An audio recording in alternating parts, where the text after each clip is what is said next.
Student आप सभी का बीबीएम यूनिवर्सिटी में सेमेस्टर 5 सेशन 23-27 और 22-26 का माइनर पेपर 1C हिस्ट्री के पेपर में जो भी क्वेश्चन पूछे जाएंगे, चाहे वो 15 मार्क्स का आता हो चाहे वो 5 मार्क्स का आता है, वो सारा का सारा क्वेश्चन आपको मैं इस वीडियो में बताने वाला हूँ। तो वीडियो थोड़ा सा लंबा हो सकता है शायद, तो आप वीडियो को ध्यान से देखिएगा, वीडियो को शेयर करिएगा, ठीक है। तो चलिए वीडियो को मैं शुरू करते हैं। तो पहला सवाल है हमारे पास है 1942 का भारत छोड़ो आंदोलन यानी जिसे हम क्विट इंडिया मूवमेंट कहते हैं, इस पर प्रकाश डालने बोला। यही क्वेश्चन इंग्लिश में आ सकता है, throw light on Quit India Movement हमारे पास है। इस प्रकार से सवाल बनता है। तो क्विट इंडिया मूवमेंट जिसे हम भारत छोड़ो आंदोलन के नाम से जानते हैं, ये हमारे भारतीय स्वतंत्रता जो संग्राम हमारा, इसका एक अत्यंत ही महत्वपूर्ण और साथ ही साथ एक व्यापक आंदोलन था हमारे पास।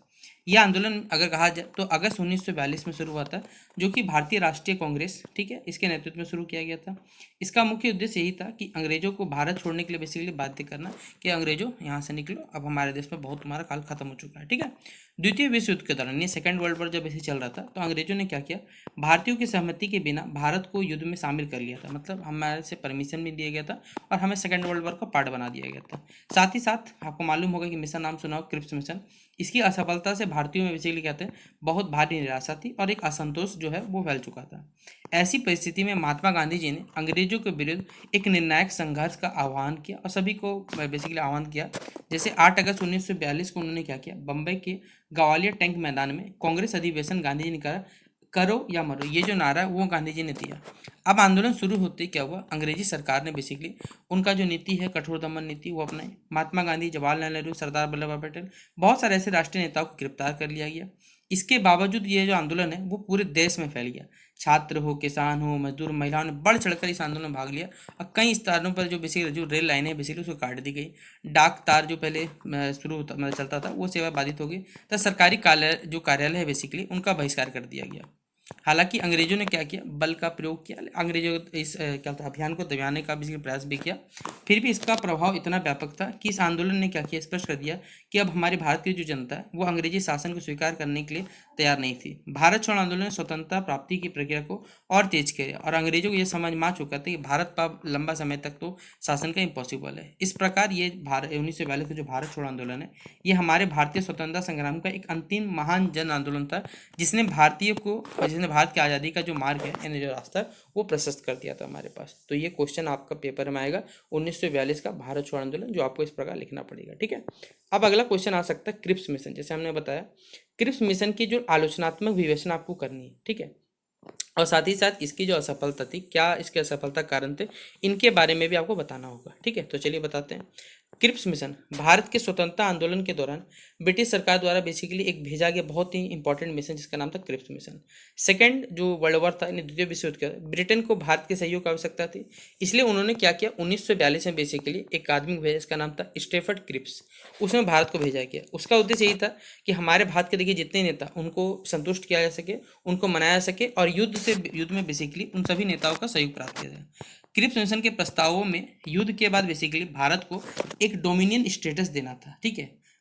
आपको स्वतंत्रता नहीं दे, डोमिनियन स्टेटस मिल रहा था, जिसमें संविधान सभा के गठन तथा प्रांतों को बेसिकली संघ से अलग होने का अधिकार देने की बात भी यहाँ कही गई थी। इसके अतिरिक्त रक्षा विभाग जो है वो युद्ध काल में ब्रिटिश सरकार नियंत्रण रहने वाला था। पहली बार भारतीयों को संविधान निर्माण का अधिकार देने की बात कही गई थी, लेकिन इसका कुछ महत्व भी था, लेकिन इसमें बहुत सारी कमियां थी। देखिए सबसे बड़ा यह था कि भारत को तत्काल स्वतंत्रता नहीं दी जा सकती, बल्कि केवल भविष्य में इसे डोमिनियन स्टेट का दर्जा मिलेगा, आश्वासन दिया गया है। और अंग्रेज तो मालूम है कि भैया अंग्रेज किसी का सगा नहीं। प्रांतों को अलग होने का अधिकार देना भारत की एकता के लिए, क्योंकि अगर प्रांतों को, भैया भारत एकता कहाँ रह जाएगा। रक्षा विभाग पर अगर ब्रिटिश सरकार नियंत्रण रखेगा, यह वास्तविक सत्ता जो अंग्रेज के हाथ में रहने वाला है। इसीलिए भारतीय राष्ट्रीय कांग्रेस ने इसे अधूरा और एक असंतोषजनक प्रस्ताव बताया। महात्मा गांधी ने इसे डूबते बैंक का पोस्ट जो डेटेड चेक होता है ये कहा। वहीं पर इससे मुस्लिम लीग जो थे वो भी संतुष्ट नहीं थे, क्योंकि इसमें पाकिस्तान की जो मांग है वो स्पष्ट रूप से नहीं कही गई थी, और मोहम्मद अली जिन्ना जो बेसिकली थे, ठीक है, जो इस चीज़ से संतुष्ट नहीं थे। क्रिप्स मिशन की असफलता के बाद कई कारण थे। ब्रिटिश सरकार भारतीयों को वास्तविक सत्ता देने तैयार नहीं थे। कांग्रेस जो है वो पूर्ण स्वतंत्रता चाहती थी, जबकि मुस्लिम लोग एक अलग राष्ट्र की मांग को लेकर पड़े हुए थे। दोनों दलों के मतभेद थे, इसी कारण मिशन की जो विफलता वो कारण बने। इसके अलावा प्रस्तावों में एक अस्पष्टता थी। और व्यावहारिकता का अभाव भी देखा गया था। इस प्रकार जो क्रिप्स मिशन है हमारे भारतीयों की आकांक्षा को पूरा करने में असफल रहा। इसी विफलता के कारण भारतीयों ने क्या हुआ, एक असंतोष बढ़ा और इसी का रिजल्ट क्या निकलता है, क्विट इंडिया मूवमेंट हमारे पास आता है। ठीक है, अगला सवाल है हमारे पास है साइमन कमीशन और नेहरू रिपोर्ट पर निबंध लिखिए। आइए बताते हैं। साइमन कमीशन, नेहरू रिपोर्ट, ये भारतीय हमारे स्वतंत्रता आंदोलन के इतिहास की महत्वपूर्ण घटनाओं में इतना घटने थे। इन दोनों ने क्या किया, हमारी भारतीय राजनीति को एक नई दिशा प्रदान करने का कार्य किया तथा स्वतंत्रता की मांग को और भी अधिक मजबूत बनाने का प्रयास किया। 1927 में ब्रिटिश सरकार ने भारत को क्या किया, सरकारी ये जो संवैधानिक व्यवस्था है उसको समीक्षा करने के लिए एक रिपोर्ट बनाया या फिर एक कमीशन गठन किया। इसका नाम था साइमन कमीशन और ये साइमन कमीशन साइमन के बेसिकली नाम पे बनाया गया था। इस आयोग के अध्यक्ष जो थे ये लोग नाम सर के लायक नहीं, ठीक है, सिर्फ नाम थे जॉन साइमन थे। आयोग में बेसिकली मतलब ये जो कमेटी थी या कमीशन था इसमें टोटल 7 लगे, लेकिन इसमें एक भी भारतीय शामिल नहीं था। भारतीयों ने इसे अपने आत्मसम्मान के विरुद्ध माना, इसलिए सभी राजनीतिक बेसिकली जितने सभी राजनीतिक दलों ने इसका विरोध किया और पूरे देश में आपने नाम सुना होगा, क्लास 10 पढ़ा होगा, साइमन गो बैक के नारे लगाए। इसी इसमें क्या हुआ, लाला लाजपत राय ने लाहौर में क्या किया, साइमन कमीशन के विरोध का नेतृत्व किया। विरोध प्रदर्शन के दौरान क्या हुआ, पुलिस ने लाठीचार्ज किया और इसके बाद क्या हुआ, जो हमारे लाला लाजपत वो घायल हो गए और बाद में उनकी मृत्यु होगी। और यही घटना ने क्या किया, भारतीयों ने क्या, भारतीयों के मन में अंग्रेजों के प्रति जो गहरा आक्रोश है वो उत्पन्न कर दिया। साइमन कमीशन बहिष्कार के बाद भारतीय नेताओं ने क्या किया, बोला कि भैया हम लोग खुद का अपना संविधान बनाने वाले, आपकी हमारी जरूरत नहीं। इसके लिए 1928 में क्या किया, सर्वदलीय एक सम्मेलन आयोजित किया गया जिसकी अध्यक्षता मोतीलाल नेहरू जी ने की। इस सम्मेलन द्वारा जो प्रस्तुत रिपोर्ट है उसे हम लोग क्या कहते हैं, नेहरू रिपोर्ट के जानते हैं, नेहरू रिपोर्ट नाम से जाना गया है। यह भारत का पहला जो स्वदेशी हमारा संविधान संबंधी प्रस्ताव था। इसमें भारत को डोमिनियन स्टेटस देने, केंद्र में उत्तरदायी शासन स्थापित करने, हमारे मौलिक अधिकार होंगे, संयुक्त निर्वाचन प्रणाली लागू करने की, इन सभी चीज़ सिफारिश की गई थी। हालांकि कुछ नेताएं जो विशेषकर जिनमें मोहम्मद अली जिन्ना ने नेहरू रिपोर्ट का विरोध किया क्योंकि उनकी मांगे तो कुछ और ही थी, क्योंकि उनको तो चाहिए था भैया अपना खुद का देश पाकिस्तान, नल्ला देश। इसके बावजूद नेहरू रिपोर्ट का ऐतिहासिक महत्व बहुत अधिक था। इसने भारतीयों का राजनीतिक जो परिपक्वता है, ठीक है, उसको प्रदर्शित किया था तथा पूर्ण स्वराज जो हमारे पास है इसकी मांग को आगे बढ़ाने में महत्वपूर्ण भूमिका निभाई थी। इस प्रकार साइमन कमीशन और नेहरू रिपोर्ट ये भारतीय राष्ट्रीय आंदोलन के मुख्य महत्वपूर्ण चरण थे। एक और साइमन कमीशन था जो भारतीयों को अंग्रेजी शासन के विरुद्ध एकजुट किया। वहीं पर दूसरे नेहरू रिपोर्ट ने बेसिकली हमारे भारत की जो संवैधानिक सोच है और जो स्वशासन है इसकी क्षमता को प्रमाणित करने का कार्य किया। ठीक है, तो ये था हमारे पास नेहरू रिपोर्ट और साइमन कमीशन। अगला क्वेश्चन है हमारे पास है 1930 का जो सिविल डिसोबीडियंस मूवमेंट है, जिसे हिंदी में हम लोग कहते हैं सविनय अवज्ञा आंदोलन, इसका एक संक्षिप्त वर्णन आपको करने बोला गया है। तो चलिए बताते हैं इस क्वेश्चन में। तो सविनय अवज्ञा आंदोलन, जिसे इंग्लिश में सिविल डिसऑर्डर मूवमेंट कहते हैं, ये हमारी भारतीय स्वतंत्रता संग्राम का एक अत्यंत ही महत्वपूर्ण आंदोलन था जिसका नेतृत्व जो है महात्मा गांधी जी ने किया था। यह आंदोलन 1930 में बेसिकली अंग्रेजी जो शासन है उसके विरुद्ध में किया गया था। इसका एक ही उद्देश्य था, अन्यायपूर्ण जो कानून है उनको शांतिपूर्ण ढंग से उल्लंघन करके क्या करना, अंग्रेजों का विरोध करना था। इस आंदोलन का प्रमुख कारण था कि अंग्रेजों की जो दमनकारी नीति है तथा भारतीयों को पूर्ण स्वराज ना देना था। 1929 के लाहौर अधिवेशन में क्या हुआ, भारतीय राष्ट्रीय कांग्रेस ने पूर्ण स्वराज को अपना जो लक्ष्य है वो घोषित कर दिया। इसके बाद गांधी जी ने क्या किया, नमक कानून का, कही भाई अपना देश का काहे टैक्स देंगे हम लोग, नमक कानून को विरोध करने का निर्णय लिया क्योंकि नमक पर कर लगाना गरीब जनता के लिए अन्यायपूर्ण था। 12 मार्च 1930 को गांधी जी ने क्या किया, साबरमती जो आश्रम है वहां से दांडी तक बेसिकली ऐतिहासिक पद यात्रा की जिसे दांडी मार्च के नाम से या डंडी मार्च कहा जाता है। 6 अप्रैल 1930 को वो दांडी पहुंच के उन्होंने नमक बनाकर अंग्रेजी जो कानून है उसका उल्लंघन किया। इसके बाद पूरे देश में ये जो सविनय अवज्ञा आंदोलन फैल गया। लोगों ने विदेशी जो वस्त्र है उनका बहिष्कार किया, टैक्स से इनकार किया और सरकारी जो संस्थाओं सभी का विरोध करना है। हमारे देश की महिलाएं, छात्र, किसान वर्ग ने बड़ी संख्या में इस अभियान में भाग लिया। अंग्रेजी सरकार या अंग्रेज सरकार ने आंदोलन को दबाने के लिए बहुत सारे कठोर कदम भी उठाए। हजारों लोगों को जेल भेज दिया गया। अंततः क्या हुआ था, 1931 में एक समझौता होता है जिसे बोलते हैं गांधी इरविन पैक्ट या गांधी इरविन समझौता। इसके बाद ये आंदोलन को अस्थायी रूप से, ठीक है, इसे समाप्त कर दिया गया। ठीक है, सविनय अवज्ञा आंदोलन का जो इतिहास है या महत्व है बहुत ही बड़ा था। इसने भारतीय जनता में एक राष्ट्रीय चेतना और जो आत्मविश्वास है वो बढ़ाया तथा स्वतंत्रता आंदोलन को एक जन आंदोलन के रूप में यहाँ पर बनाने का कार्य भी किया। ठीक है, अगला सवाल आपसे बच्चों को पूछा हुआ है, भारत में राष्ट्रवाद के जो उदय है, ठीक है, नेशनलिज्म के बारे में बताना है, उदय के क्या कारण है इसके बारे में बताना है। तो चलिए बताते हैं नेशनलिज्म इंडिया के बारे में। तो नेशनलिज्म राष्ट्रवाद का जो उदय है ये हमारे भारत का जो आधुनिक इतिहास है, जो मॉडर्न हिस्ट्री है, इसकी एक महत्वपूर्ण घटनाओं में से एक था। 19वीं शताब्दी का विभिन्न राजनीतिक हो, चाहे सामाजिक हो, आर्थिक हो, चाहे सांस्कृतिक हो, इन सभी कारणों से भारतीयों में हमारा क्या हुआ, एक राष्ट्रीय चेतना जो है वो विकसित हुई। अंग्रेजों की दमनकारी नीति राष्ट्रवाद के उदय का एक प्रमुख कारण थे। अंग्रेज बेसिकली भारतीयों का आर्थिक शोषण कर रहे थे, जिससे जो किसान वर्ग था, कारीगर थे, व्यापारी थे, उनकी स्थिति बहुत ही खराब हो रही थी। भारी कर लगता था, उद्योगों का पतन हो रहा था और धन की निकासी में जनता में एक असंतोष की भावना उत्पन्न हो रही थी। इसके अतिरिक्त अंग्रेजों द्वारा, आपको मालूम है, भारतीयों के साथ भेदभाव किया जाता था। यह भी कहीं ना कहीं राष्ट्रवादी भावना को यह प्रबल बना रहा था। जो हमारा पाश्चात्य शिक्षा के प्रसार ने भी राष्ट्रवाद को क्या किया, बढ़ावा देने का कार्य किया। अंग्रेजी जो शिक्षा है वो प्राप्त भारतीयों में स्वतंत्रता, समानता और लोकतंत्र के विचार को समझा। राजा राम मोहन राय, स्वामी विवेकानंद, अन्य बहुत सारे समाज सुधारक ने भारतीयों में आत्मगौरव और जो हमारे पास जागरूकता है वो उत्पन्न की। सामाजिक और जो धार्मिक आंदोलन है, इन्होंने भी क्या किया, हमारे मन में एक राष्ट्रीय चेतना मौजूद किया। चाहे वो ब्रह्म समाज हो, आर्य समाज हो, और बहुत से संस्थाओं ने समाज में जो हमारे पहले कुरीति था उसको विरोध किया और हमारी भारतीय संस्कृति के प्रति जो हमारा गर्व है उसकी भावना को उन्हें जलाने का कार्य किया। ठीक है। फिर अगला पॉइंट बताया हुआ है, रेलवे है, डाक है, टेलीग्राफ है और समाचार पत्र। इन सभी के विकास ने भी बेसिकली विभिन्न क्षेत्रों के लोगों को एक दूसरे के निकट लेकर आया। इससे विचारों का आदान प्रदान बढ़ा, राष्ट्रीय एकता की भावना विकसित हुई। 1885 में आपको मालूम है भारतीय राष्ट्रीय कांग्रेस की स्थापना होता है और राष्ट्रवादी जो आंदोलन है उन सभी को संगठित दिशा प्रदान किया जाता है। कांग्रेस ने भारतीयों को सभी एक मंच पर लाकर अंग्रेजी शासन के विरुद्ध जो है उस संघर्ष को मजबूत करने का कार्य किया। इस प्रकार राजनीतिक शोषण, पाश्चात्य शिक्षा, सामाजिक सुधार आंदोलन और संचार के जो साधन है उन सभी के विकसित विकास ने भारत में हमारे राष्ट्रवाद के जो उदय है इसकी एक महत्वपूर्ण भूमिका निभाने का कार्य किया। तो यह था राष्ट्रवादी। अगर पूछा जाए नेशनलिज्म इन इंडिया तो आप इस पर लिखिएगा। अगला क्वेश्चन है, बक्सर के युद्ध के परिणाम एवं जो कारण है उनका उल्लेख करने बोला गया आपको। तो बैटल ऑफ बक्सर भारतीय इतिहास की एक महत्वपूर्ण घटना थी जो कि 22 अक्टूबर 1764 लड़ी गई थी। यह युद्ध जो बेसिक था ईस्ट इंडिया कंपनी ब्रिटिश का और भारतीय शासक जिनमें मीर कासिम, मुख्यतः कहा जाए तो सिराजुद्दौला थे, ठीक है, और शाह आलम द्वितीय, इन सभी की संयुक्त सेना के बीच में हुआ था। इस युद्ध ने क्या किया, भारत में अंग्रेजों की जो शक्ति है उसको और भी मजबूत बना दिया था। ठीक है, क्यों महत्वपूर्ण था बताते आइए चलिए। बक्सर के युद्ध के देखिए बहुत सारे कारण थे। सबसे पहला, मीर कासिम क्या था, एक योग्य और स्वतंत्र विचारों नवाब था।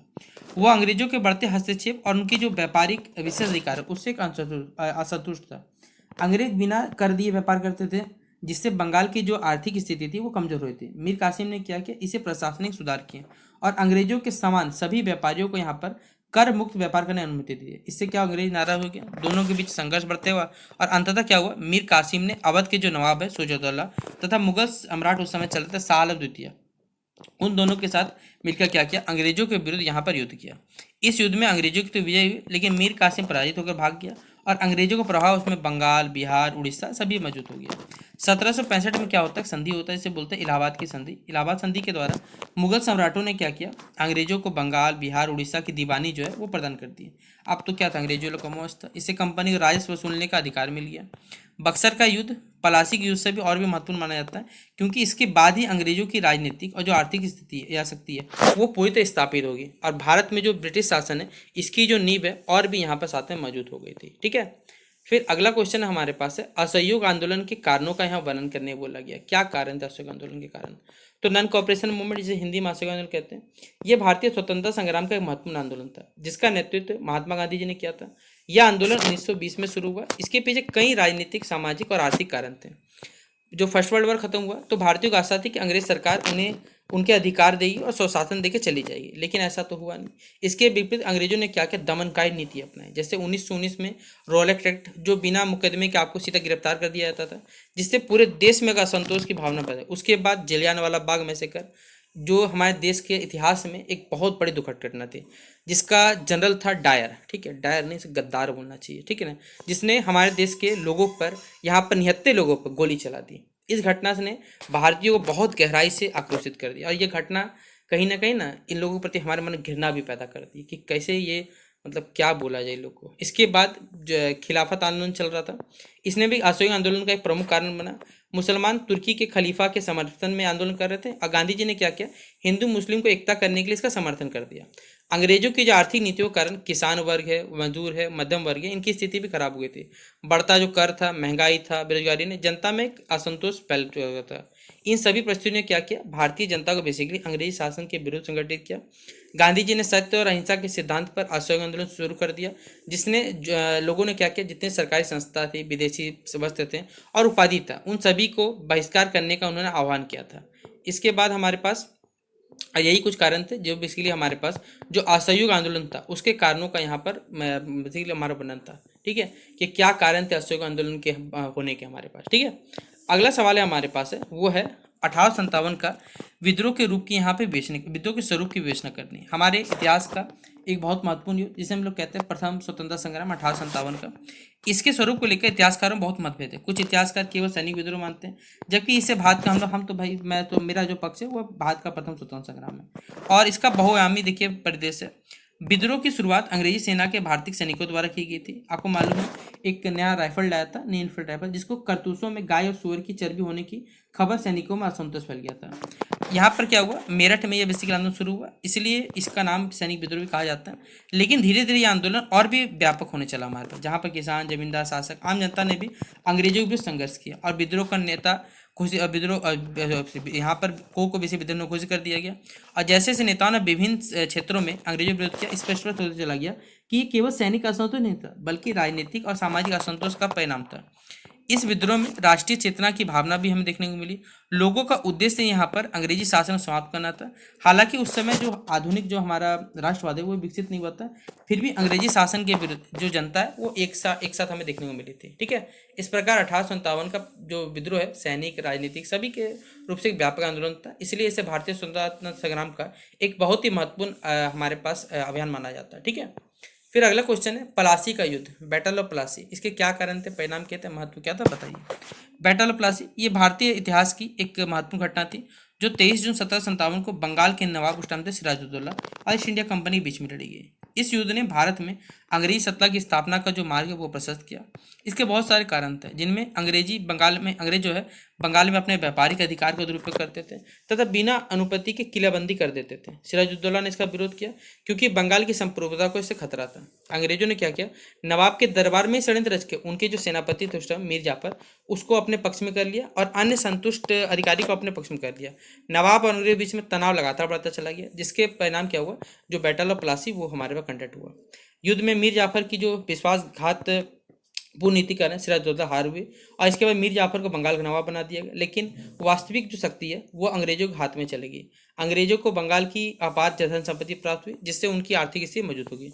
प्लासी का युद्ध है बेसिकली वो अत्यंत ही व्यापक था। इस युद्ध ने भारत में जो अंग्रेजी साम्राज्य उसकी नींव रखी। ईस्ट इंडिया कंपनी अब केवल व्यापारिक संस्था न रखे राजनीतिक शक्ति बन गई। बंगाल पर नियंत्रण मिलने से अंग्रेजों को भारत की अन्य भागों में विस्तार करने का अवसर मिला। इसलिए प्लासी का युद्ध है ये भारतीय इतिहास का एक निर्णायक मोड़ बन गया हमारे पास। ठीक है, तो ये था आपसे बच्चों का माइनर पेपर 1C हिस्ट्री का सारा इंपॉर्टेंट क्वेश्चन। लगभग मगर मैं सही तो 10 से 11 क्वेश्चन होने चाहिए जो मैंने आपको इस वीडियो में बता दिए। तो अब आप सही बच्चे इतना पढ़ लीजिए, आपका माइनर पेपर 1C हिस्ट्री का पेपर बहुत ही बेहतरीन जाएगा। तो कैसा लगा ये वीडियो जरूर बताइएगा। और इसके बाद अगर आप सही बच्चों को सेमेस्टर 6 के बारे में पढ़ने, कौन से पेपर पढ़ने हैं या फिर सेमेस्टर कौन सब्जेक्ट पढ़िएगा आप लोग, ये जानना है, ये सभी बातें के जानिए कमेंट बॉक्स में बता सकते हैं। तो शेयर करें इस वीडियो को अपने दोस्तों को। बेस्ट विशेष, मिलते हैं इस वीडियो पे, तब तक के लिए जय हिंद, जय भारत।